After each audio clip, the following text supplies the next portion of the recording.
नमस्कार बच्चों, हमने अपना दूसरा अध्याय लक्ष्मण परशुराम संवाद जो रामचरितमानस के महाकाव्य है उसके बालकांड में संकलित है, ये पढ़ रहे थे। इसमें हमने शुरू के 3 अंक पढ़ लिए हैं। अब आज चौथा अंक पढ़ने जा रहे हैं। तो पहले आप इनके जो कठिन शब्द हैं उन कठिन शब्दों के अर्थ देख लो, फिर इसका अध्ययन करेंगे। कौशिक, कौशिक शब्द आया है विश्वामित्र के लिए। विश्वामित्र कौन? राम और लक्ष्मण के गुरु। कौशिक शब्द किस लिए आया? विश्वामित्र के लिए। विश्वामित्र कौन थे? राम लक्ष्मण के गुरु। सुनो हूँ मतलब सुनो। मंद, मंद बुद्धि, मूर्ख। कुटिल मतलब कुटिल है, टेढ़ा मेढ़ा है, बदमाश है। काल बस, काल के वश में है, मृत्यु के वश में है। गालकू, गालकू होता है नष्ट करने वाला। निज कुल मतलब अपने ही कुल को नष्ट करने वाला है। भानुवंश, भानु सूर्य का पर्यायवाची, तो ये सूर्यवंशी। तो सूर्यवंशी कौन है? राम और लक्ष्मण। राकेश, चंद्रमा। कलंकु, कलंक, दाग। निपट, एकदम, निरंकुश, जिस पर किसी का अंकुश नहीं हो, जिस पर किसी का रोक नहीं हो, जो अनुशासनहीन हो। अबुद्धू यानी बुद्धिहीन, अबुद्ध यानी बुद्धिहीन, असंकु बिना किसी शंका के। काल कवलू, काल कवलू मतलब काल का ग्रास, मृत्यु का ग्रास, मृत हो जाएगा, हो जाएगा क्षणमय, एक क्षण में ही। कहूँ पुकारी, मैं पुकार कहता हूँ। खोरी मोहि नहीं, खोरी मतलब दोष, अब मेरा कोई दोष नहीं होगा। खोरी मतलब दोष। हटकऊँ मतलब हटा दो। चहूँ उबारा, उबारा मतलब बचाना। चहूँ मतलब चाहते हो, चहूँ मतलब चाहते हो, उबारा मतलब बचाना। प्रताप, प्रताप मतलब मेरा पराक्रम। बलु, बल। रोसु, रोष, क्रोध। सुजसु, सुजसु मतलब कीर्ति, सुजस, सुयश। अछत तुम्हारे होते हुए। वर्णे वर्णन करना। अपने मुँह तुम्हें आप नहीं करनी, अपने मुँह तुमने अपने कार्यों को करनी मतलब कार्यों को। बार मतलब बहुत, और वर्णी मतलब वर्णन करना, वर्णी मतलब वर्णन किया है। नहीं संतोष, यदि संतोष नहीं है तो पुण्य कुछ कहो, तुम पुनः कुछ कहो। रीस, क्रोध रोक करके। जनी मतलब मत, जनी मतलब मत, और रीस मतलब क्रोध। दुसह दुख, ऐसा है दुख। दुसह है मतलब ऐसा है जिसे सहा नहीं जा सके।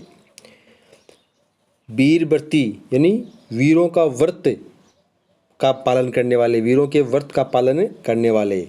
धीर मतलब धैर्यवान। अशोभा मतलब शोभा नहीं देता है। गारी देता मतलब गाली देना। सूर, सूरवीर, सूर मतलब सूरवीर, अच्छा योद्धा। समर, युद्ध भूमि। जनावही जताते हैं, बताते हैं। रण, युद्ध भूमि। रिपु, शत्रु। कायर, डरपोक। कायर मतलब डरपोक। कथय ही मतलब कहते हैं, सुनाते हैं, बताते हैं।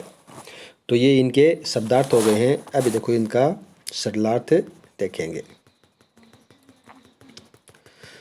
हमने कल पढ़ा था कि लक्ष्मण और परशुराम जी के व्यंग्य वचन चल रहे हैं, आपस में व्यंग्य वचन बोल रहे हैं।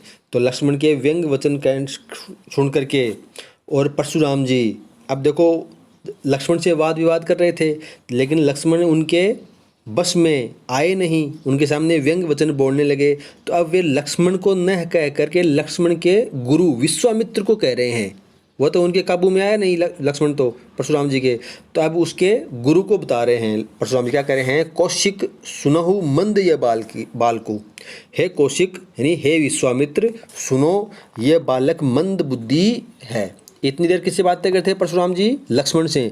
लेकिन लक्ष्मण उनके काबू में आए नहीं। तब उस विश्वामित्र को कह रहे हैं कि हे विश्वामित्र सुनो, ये बालक मंद बुद्धि है, कुटिल है, काल के वश में, मृत्यु के वश में है और अपने ही कुल का नाश करने वाला है। अपने ही कुल का नाश करने वाला कौन है? लक्ष्मण। लक्ष्मण के बारे में कह रहे हैं कौन? परशुराम जी कि हे विश्वामित्र सुनो, ये बालक मंद बुद्धि है, एकदम कुटिल है, काल के वश में है और अपने ही कुल का नाश करने वाला है। भानुवंश राकेश कलंकु, यह बालक सूर्यवंशी है लेकिन चंद्रमा पर दाग के समान है, कलंक के समान है तो सूर्यवंशी लेकिन चंद्रमा पर दाग के समान है। निपट निरंकुश, ये एकदम निरंकुश है, अनुशासनहीन है, स्वच्छंद है, इस पर किसी का अंकुश नहीं है, किसी का काबू नहीं है, एकदम निरंकुश है।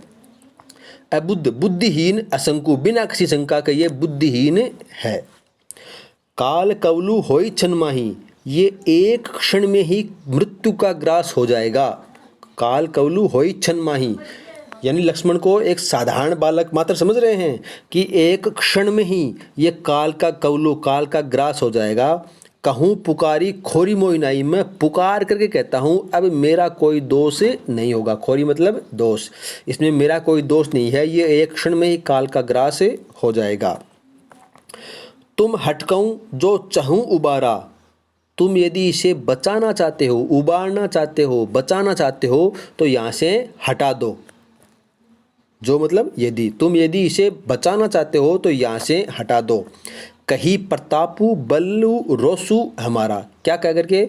मेरा प्रताप, मेरा बल और मेरा क्रोध समझा करके, बता करके इसे मेरे सामने से हटा दो कि परशुराम जी कितने प्रतापी हैं, कितने पराक्रमी हैं, वे कितने बलशाली हैं और वे कितने क्रोधी हैं, ये सब बता करके इसे मेरे सामने से हटा दो, वरना एक क्षण में ही ये काल का ग्रास हो जाएगा।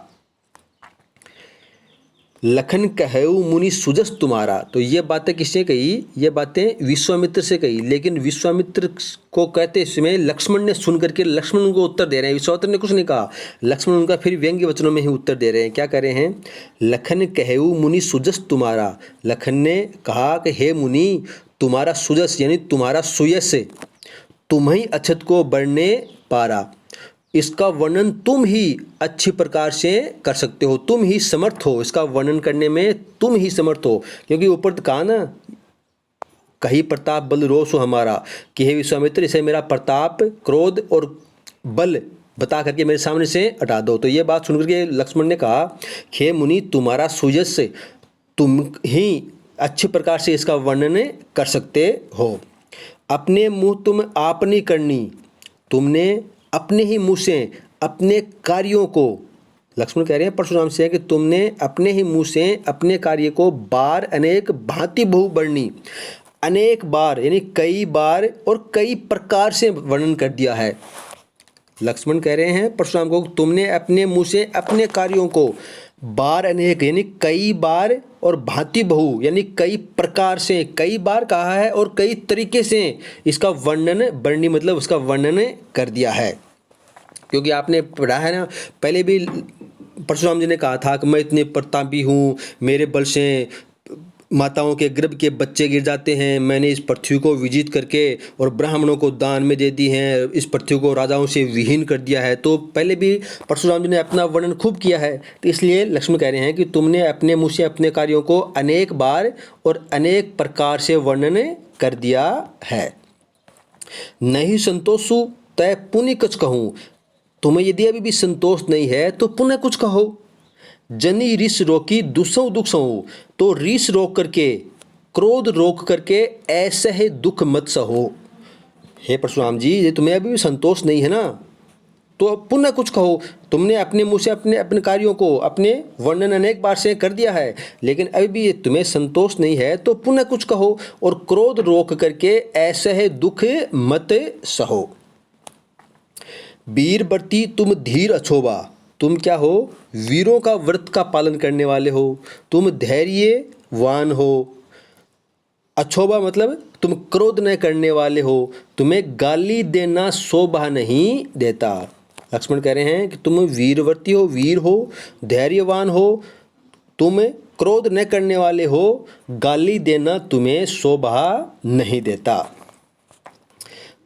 अब देखो नीचे दोहा है ये, सूर समर करनी करहीं कहीं न जनावी आप। अब देखो फिर इसमें व्यंग कर रहे हैं, लक्ष्मण कह रहे हैं परशुराम को कि जो सूर होते हैं, जो सूरवीर होते हैं, जो वीर पुरुष होते हैं, वे समर में, युद्ध भूमि में अपने कार्यों को बताते नहीं हैं। आपू खुद अपने विशेषताओं का, अपने वर्णन, आप अपने प्रताप के बारे में खुद नहीं कहते हैं। जो सूरवीर होते हैं, जो सूरवीर होते हैं, वे युद्ध भूमि में अपना प्रताप आप स्वयं नहीं बोलते हैं। विद्यमान रन पाई रिपु कायर कथई प्रताप। देखो क्या कर रहे हैं, परशुराम की तुलना कायर से कर रहे हैं कि युद्ध भूमि में रिपु शत्रु को सामने पा करके कायर होते हैं, वे ही अपने प्रताप के बारे में डींग हाँकते हैं, अपने प्रताप के बारे में बोलते हैं। अब अपने प्रताप के बारे में कौन बोल रहा है, परशुराम जी बोल रहे हैं। तो परशुराम की तुलना किससे की है, कायर से की है। परशुराम तुलना किससे की है, कायर से। रण मतलब युद्ध भूमि, रिपु शत्रु, कि जो वीर होते हैं, सूरवीर होते हैं, वे समर में, युद्ध भूमि में अपने प्रताप के बारे में कुछ नहीं कहते हैं। शत्रु को सामने पा करके कायर ही अपना प्रताप बताते हैं। तो यहाँ पर लक्ष्मण परशुराम जी को कायर के समान बता करके उस पर व्यंग कर रहे हैं, उसकी क्रोधाग्नि को और अधिक बढ़ा रहे हैं। तो अपना ये एक तो चौपाई और दोहा हो गया है 4 का अंक। तो इसका आप सरलार्थ अपनी फेयर कॉपी में लिख लेना। धन्यवाद।